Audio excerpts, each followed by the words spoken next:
Hello, welcome to the East London Lads Brigade podcast, the show where we preview and review different East London-based football clubs. I'm here with Tom Yo, and with Will. Hi guys. why Yeah, don't so- we get the episode started off with a bit of West Ham chat? Yeah, I'm down with that.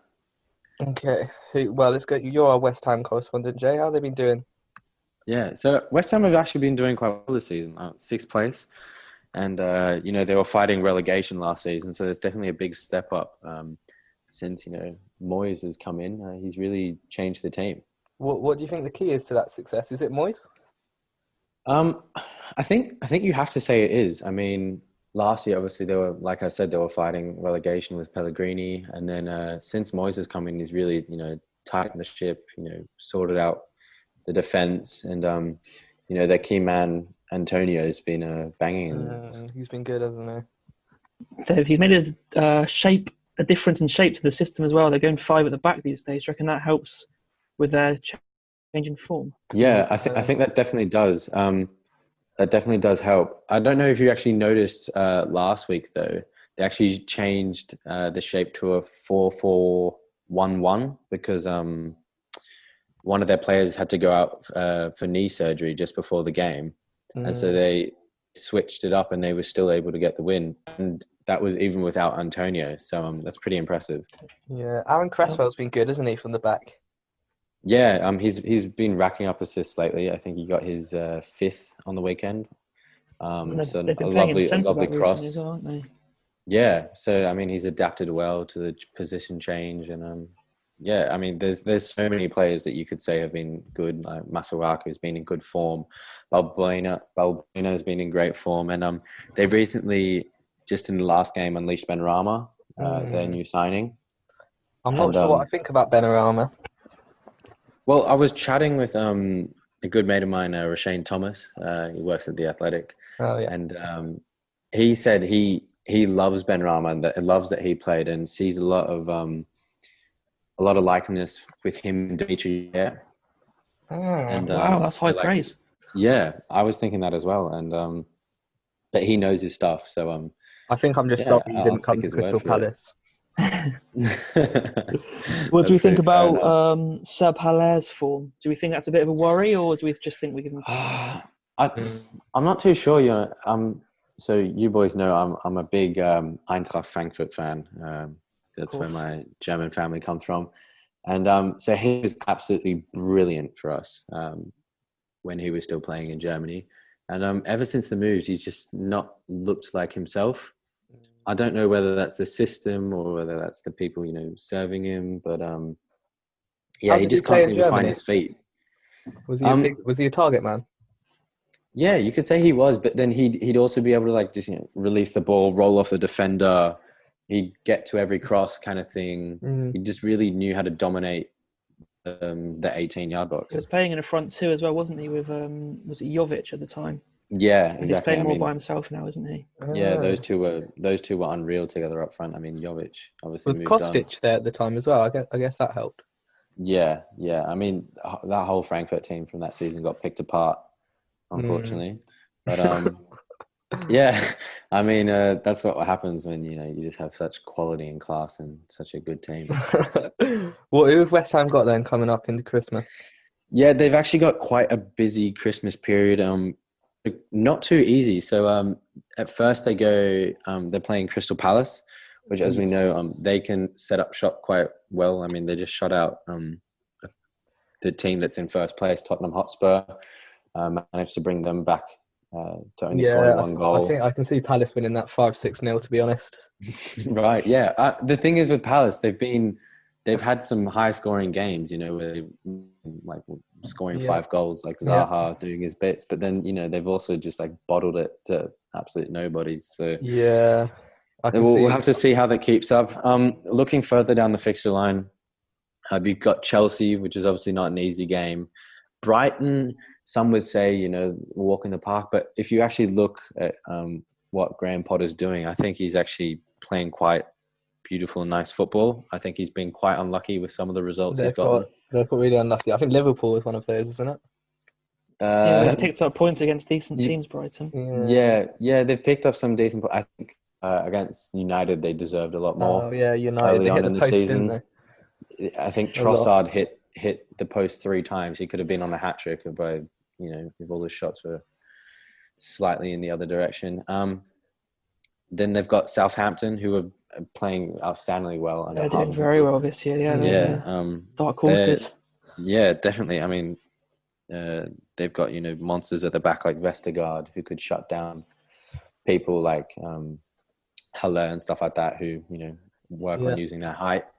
And then finally Everton, who have dropped off a lot since the start of the season. I think people got a bit carried away at the beginning with how well they were doing, but let's see if they can kind of find their feet and stop conceding so many goals. So who's partnering Cresswell at the back then at the moment? Well, I believe Ogbonna is also Right. Still quite solid at the back. I mean, he even went and scored the winner on the weekend. So I'm sure. And they're lucky to have someone like Declan Rice in their team, aren't they? Yeah, he's doing very well, isn't he? Yeah, Declan Rice is really running the show there in the midfield. Stopping counter attacks, intercepting balls, and then also feeding them to forwards to get Benrahma, and people like that on their way. Right. So should we move on to Millwall? Yeah, the mighty Millwall, or not so mighty Millwall in recent weeks, actually. Yeah, so off the pitch, exactly. There's the whole controversy about the fans booing for the booing of the Black Lives Matter, the kneel that they did against the Derby match when they first had fans back, which got a lot of bad press, rightly so. You don't want to see that in football, do you? That's disgraceful. No, there's no place for that. But they made a big statement saying it was not condoned at all in any way. And I think, although to be fair, now fans, London's going into tier 2. We won't even be seeing any Millwall fans there anytime soon, anyway. Right. Yeah. Did you see what QPR did as a reaction to the? Yeah. When they scored, they kneeled, didn't they, in front of the fans as a sort of a protest type thing. Yeah, I'm sure they were happy about that. And how have they been doing on the pitch, Will? On the pitch, it's a pretty similar story, to be honest. They're not doing very well at all. They haven't won since October, so that's a 10-match winless run now. So the manager, Gary Rowett's under considerable pressure. Where were they in the league? So yeah, before this, at the start of this winless run, they were third, so doing very well. And they've dropped to 17th now. So wow, Gary Rowett finds himself under serious pressure. And I know you did a piece recently on the difference with fans. How have they been performing without fans and with fans? So yeah, the effect of fans, as it has for most teams, really, it's affected them negatively. They picked up before when fans were still allowed pre-coronavirus. Seems like ages ago now.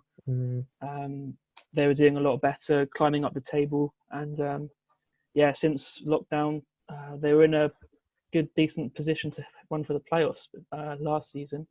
They fell off that chase as well, and so it's a bit of decline really for Millwall at the moment. Can you picture Millwall playing in the Prem? To be honest, before lockdown, I think they were in one of the best positions to get in the playoffs. And once you're in the playoffs, it's anyone's game really. But as I say, recent run of form, it's looking like they'll be in League One before they get to the Premier League. They've had a real issue with goals up top, haven't they? Yeah, they've made a few signings. They signed Troy Parrott on loan from Tottenham, who is meant to be a very good signing, but he's been hit with injuries, and I think he's only started a handful of games for them this season. Kenneth Zahor, they signed on loan from West Brom. He was meant to be a big signing, but he hasn't done the business. In fact, I think they've only had one player who scored more than one goal in the league this season. That's Jed Wallace, the wide man. But they're pretty solid at the back, aren't they? The back is where they are stronger. Yeah, they've got Jake Cooper, who's a 25-year-old centre-back. He's probably rated as one of the best centre-backs in the league. It's thought that he'll move on quite soon to a Premier League club. Sean Hutchinson as well at the back. They've probably got one of the best defence centre-back partnerships in the division. So it's just their forward line that's letting them down at the moment, really. Good to hear. Right. I'm getting a lot of Sheffield United vibes there. Have you guys seen their performances recently? Yeah. it is comparable, to be fair. Sheffield United, goodness me, they're pretty bad these days, aren't they? Yeah. So So how about we look over to Leighton Orient? Oh, the mighty Leighton Orient. Tommy boy, Leighton how Orient. are they doing, mate? What a great result for the O's at the weekend. Beat top of the league, Newport County, coming from behind. A superb result. I mean, it's a bit of a sweetener for Orient, because they went out to Newport in the Cup last month, in the FA Cup. So it's good to get some revenge for them. Danny Johnson smashing it up top. 11 goals in the league. Third highest scorer in League Two. Craig Clay's just come back from injury, which is good. He's quite influential for them. And up to 7th in the league. That's good. Is that down to some good leadership, you say? Yeah. Jeremy McAnuff is just he excels in League Two. Really, he's just got so much quality on and off the pitch, leadership wise. They've won 4 out of the last 5 now, which has just boosted them up. I mean, their next 3 games actually are really, really important, because they're playing. Let me just check who they're playing against again. Morecambe, Crawley, and Cambridge, who are pretty much all around mid-table with them. So I mean, if they get nick some points off of them, they'll be well into the playoff spots. Could you see them pushing into the top 3? Do you reckon? No, I don't. I can't see them pushing into the top 3. If they sort out their midfield, and they have a few problems at the back, if they get that sorted, maybe. What they do have is a very good keeper in Lawrence Vigouroux.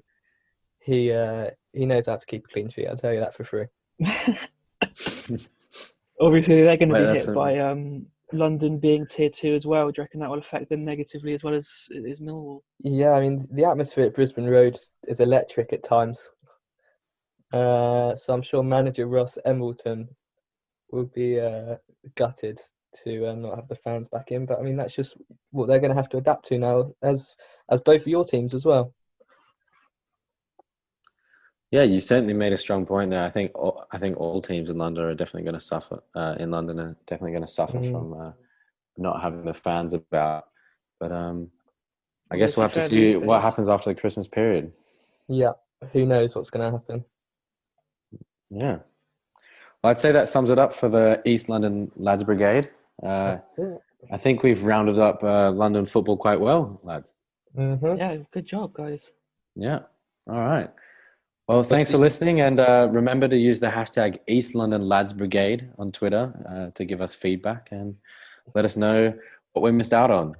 Don't forget to hashtag it. Woohoo.